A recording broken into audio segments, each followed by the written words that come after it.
All right, guys. Game week from hell for everybody, actually. Average point sitting at like 40. You know what? You know what irritates me? This is what irritates me. I was left with Turner and Sanchez had played and he's got 10 points. And I was hoping Turner didn't play. He had a child and everything. Boom, what happens? This guy has a child. This guy decides to pitch up and not look after his child there that he had there and actually play. I could have got 43 points, which would have been just above average, but it is what it is. What's your guys' views on the team?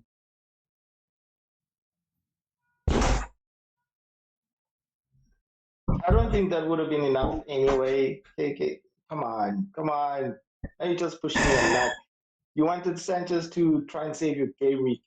That is poor, man. That is poor. That's how bad your game week is. Seriously, 35. That's not even relegation type of form. That is like I'm so fine. I'm so fine with it compared to how everybody else did. You know what makes me feel good is knowing that it's actually the template that performed bad, guys. When I say the template as in like the most selected players, because and when I look at it, the guys who did well were like, they selected like guys were like random. Most of them selected random guys and stuff like that. And then they had, of course, like maybe they'll have like an Alvarez one day and then but like who's walking around with Robertson? Really? You know what I mean? Who's walking around with like all of these other guys that actually did well? That's why I'm not worried, because I'm like, in the long run, those guys that are walking around with these randoms that did well this week, we'll overcome them. We'll catch up. How can you say you're not worried? What? Nah, dude, it's game week. What's game week? Was it game week 5? Lying to yourself? Nah, I'm not, bro. Why? Those guys that did well. He's actually consoling himself. No, bro, I'm serious. Those guys, and at the same time, rank is nothing at the beginning, guys. Rank really look at how we've all like jumped. Like we're all 20 points, 15 points, and that's nothing, because it takes nothing but a bad game week like this. You know what I mean? So for me, honestly, like I'm not worried because of how many also good FPL people did bad. All our teams. Your captain let you down, brother. My gosh. Yeah. Exactly. You know what? Sure. The captain didn't just let me down, but I also got lucky. Let's also admit that like Haaland could have killed everybody who decided this game week that we're going Son, we're going Madison, we're going somebody else, because there were so many chances Haaland had, and to be honest, we were all like, every little highlight that I saw where Haaland was missing, I was like, yo, I ashamed. That guy nearly stopped my heart beating, bro. Gee, was the misses. I was like, what is going on here? Yeah, it was the same in the Tuesday night Champions League game, eh? It just wasn't going his way. I think for me, the big talking point here. You are very lucky because you should have had 3 goals in that game. It could have been a hell of a lot worse for you. And come on. Hell of a lot worse. Let's be honest, KK, now. Let's be honest. We did warn you, didn't we? We did. Yes, we did. No, listen. What you're doing is not just a risk, it's a huge risk. Yeah. A huge risk. Yeah, it is, guys. But look at the results now. No, man. The results this game week, the results are good. The results are good. What do you mean? The results are actually good. Results are good in what context? Okay, let me give you the context. But you captained Haaland, right? How many points are you sitting on? 35. Chabi, you captained Haaland, right? How many points are you sitting on? I think 37. There's a lot of guys who captained Haaland this week, and they're all actually sitting below average along with me. And that's my point here, is that this week, everybody who captained somebody else is actually very lucky. The game theory with FPL now has really shifted, because look, you captain Haaland, it's standard. Okay, we all move as a flock. But FPL's greatest weakness is also FPL's greatest strength. I mean, greatest strength is also FPL's greatest weakness. If you want to actually beat the crowd, you have to, at the right point in the right time, go against Haaland with all the balls. And that's the way you're really going to get ahead of the crowd. This game week, when you look at it in terms of like bad fixture versus good fixture, because let's not deny, Haaland had a bad game the way we all predicted. What we didn't get was how Sheffield was going to go, how Sheffield was going to stop Tottenham.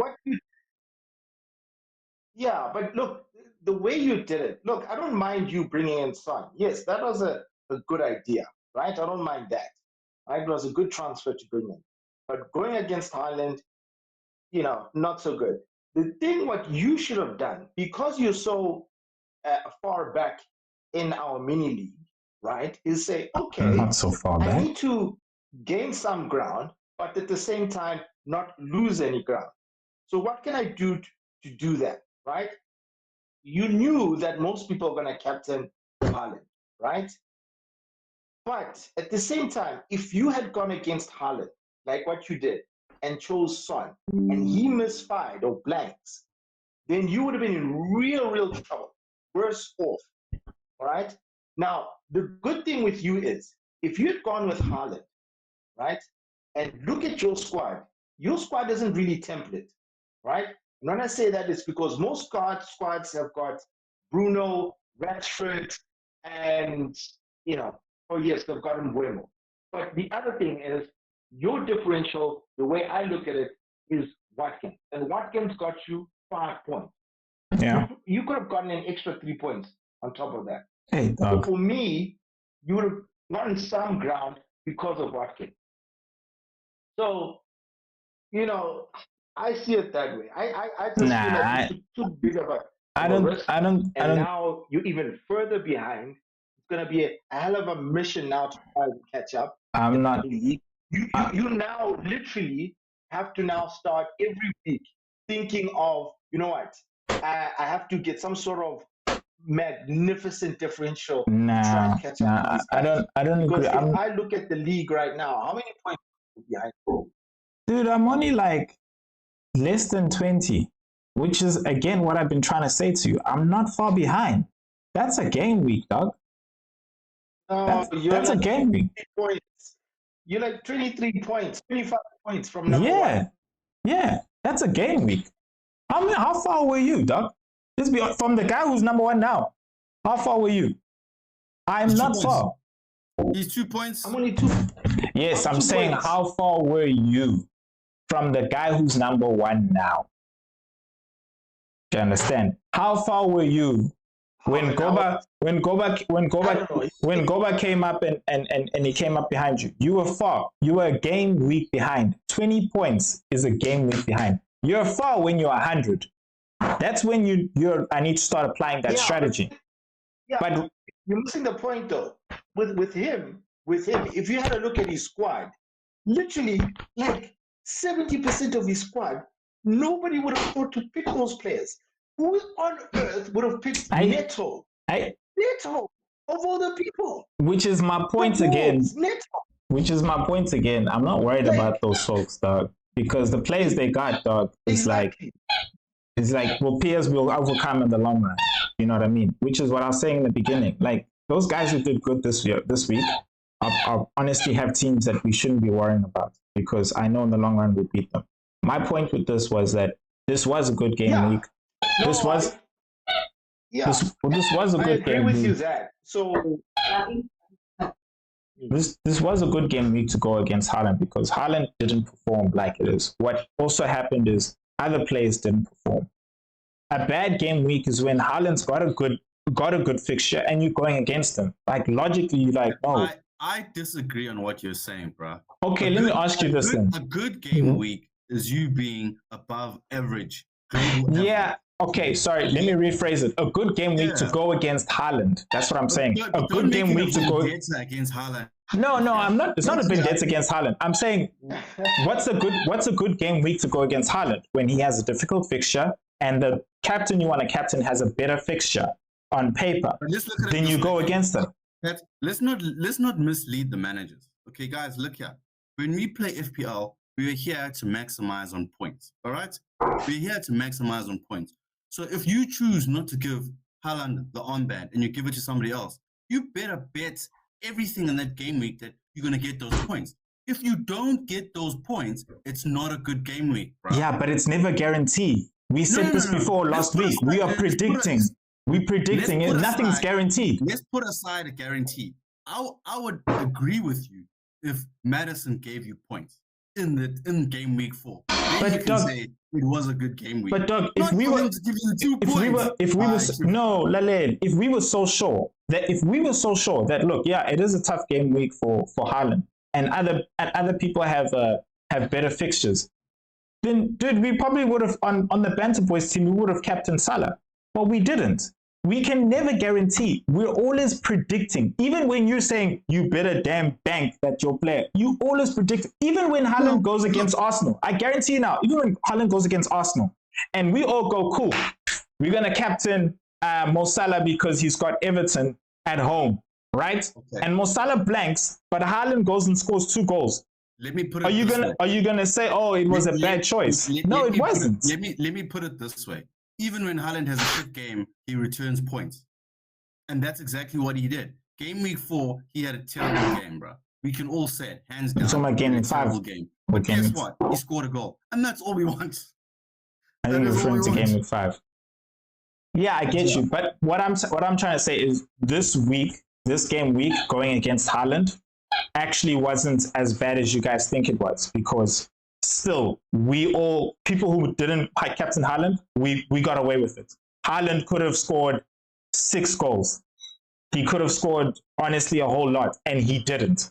And in fact, people who did captain Haaland, I not only managed to still beat people who captain Haaland, but I even equaled some people who captain Haaland. And that's what I'm saying, is that this week, we got away with it. It wasn't a bad choice to captain somebody else, because we knew Haaland will have a difficult fixture, and he did have a difficult fixture. So I'm just saying, guys, if you think he's got a bad fixture, you got someone else got a better fixture, go against it. The key here to get ahead of people is to honestly go against Haaland. But you, like Boba said, you have to bank. You have to bank. No, you have to have guts. You have to have guts, because, like you said, if Madison went thingy, you guys would have said what? Truth. You would have said, it's Sheffield, man. Yeah.